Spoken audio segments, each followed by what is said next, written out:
এই যুবক ছেলেগুলো বুঝলোই না, কোনোভাবেই বুঝলো না। এরা বুঝলোই না অভাব যে আসতেছে, দুর্ভিক্ষ যে আসতেছে, এর চাইতে বড় মহামারী যে আসতেছে, এরারে বুঝানো গেল না। এদের মোবাইলের নেশা এরা ছাড়লো না, এদের নর্তকী দেখা এরা ছুটলো না, এদের নাফরমানি এরা ছাড়লো না, এক ওয়াক্ত নামাজ পড়ার অনুভূতি এদের জাগলো না।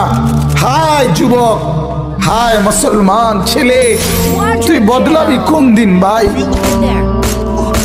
কোন দিন বদলাবি?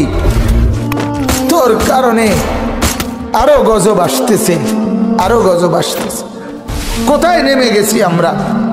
সেদিন পত্রিকা আসছে, ক্লাস 7-এর ছেলে, 7ম শ্রেণীর ছেলে কর্তৃক এক মেয়ে ধর্ষিতা,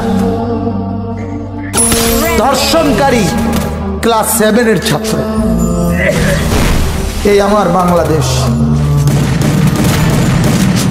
এই আমার সোনার বাংলাদেশ, এই আমার দেশ। আহা, উলঙ্গপনার বেহায়াপনা দেখতে দেখতে, অস্থিরতার বেহায়াপনা দেখতে দেখতে যুবকগুলো বেসামাল হয়ে গেছে।